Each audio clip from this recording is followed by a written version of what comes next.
Hello everybody, this video is going to walk you through how to calculate the amount of time needed for each module that you have each week for your students. So I know that you've been working on other course design, so now we're going to come to the calculating. So calculating time, there is a way that we can use, and I do follow the formula here, and I'm going to show you that right now, and then we'll come back to this.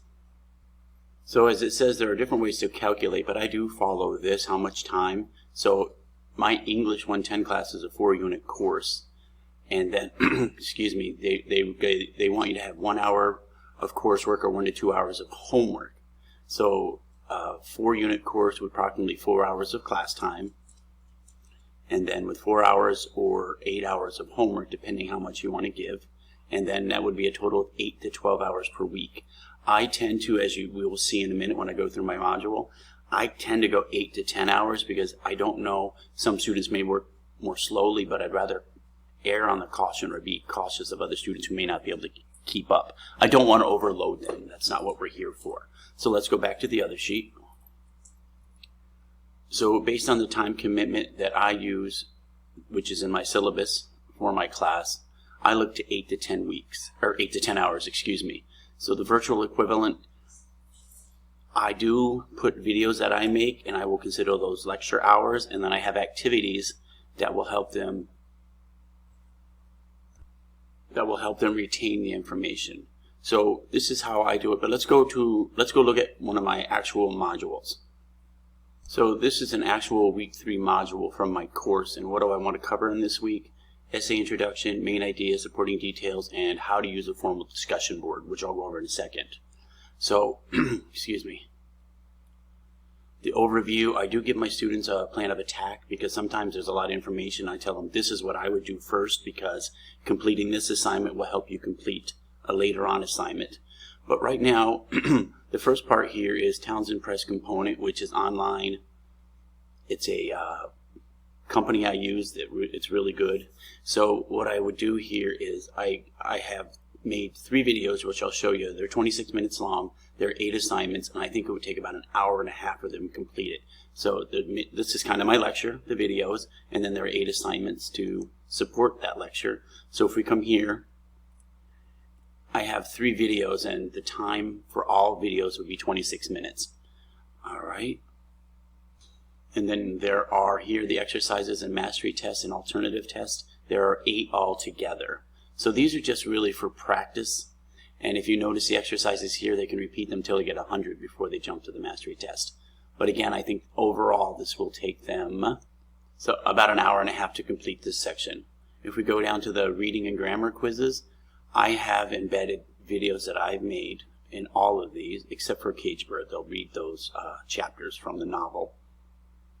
So here I have an hour worth of videos. I added them all up, or my lecture time, and then I gave them, an hour for reading the novel, those chapters, and I give you about an hour. I give the students about an hour to complete all the quizzes. So that's about a total of 3 hours. Again, it may take some students longer. That's fine, but for me, I think it's going to be about 3 hours. So because I think, looking at this subject-verb agreement, there'll probably be pretty easy quizzes, but I try to cover everything that I think they need in order to write good essays. So, and it's also in the student learning outcomes. You need to be able to write an essay, what's involved in that, all of these. Okay, let's go here, writing a formal discussion board. Since this is the first time they're writing a discussion board for me, their first post must be a paragraph. So I do take that in mind, and it's going to take a little more time than a normal one would. So let's just click on here. I just want to show you quickly. And I want to show you this to you because this is what I'm basing. So this is what their discussion board post must look like.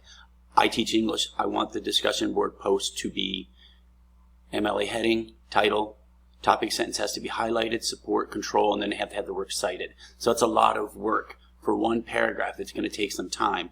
However, I want them to take the time now so when they write their essays, they've already learned how to write a structured paragraph.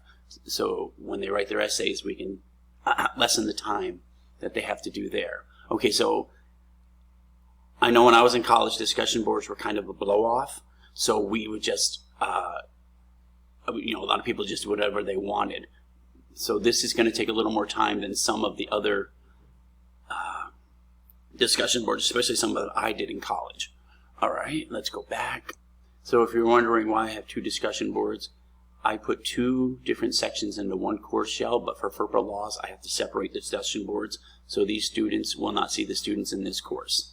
So I'm sure you've gone over that, but if you're wondering why does he have 2 discussion boards there?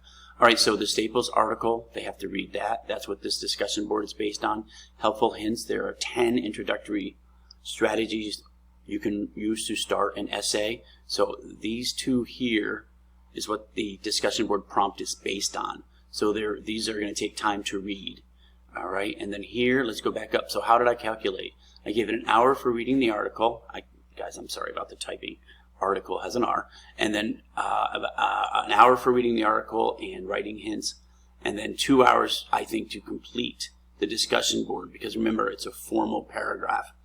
I'd say it would take me probably 3 hours. Maybe some students would take 4 or 5 hours. But you know, I'm going to go with the lower amount because I don't want to overwhelm the students. All right, and then that's just how to locate feedback.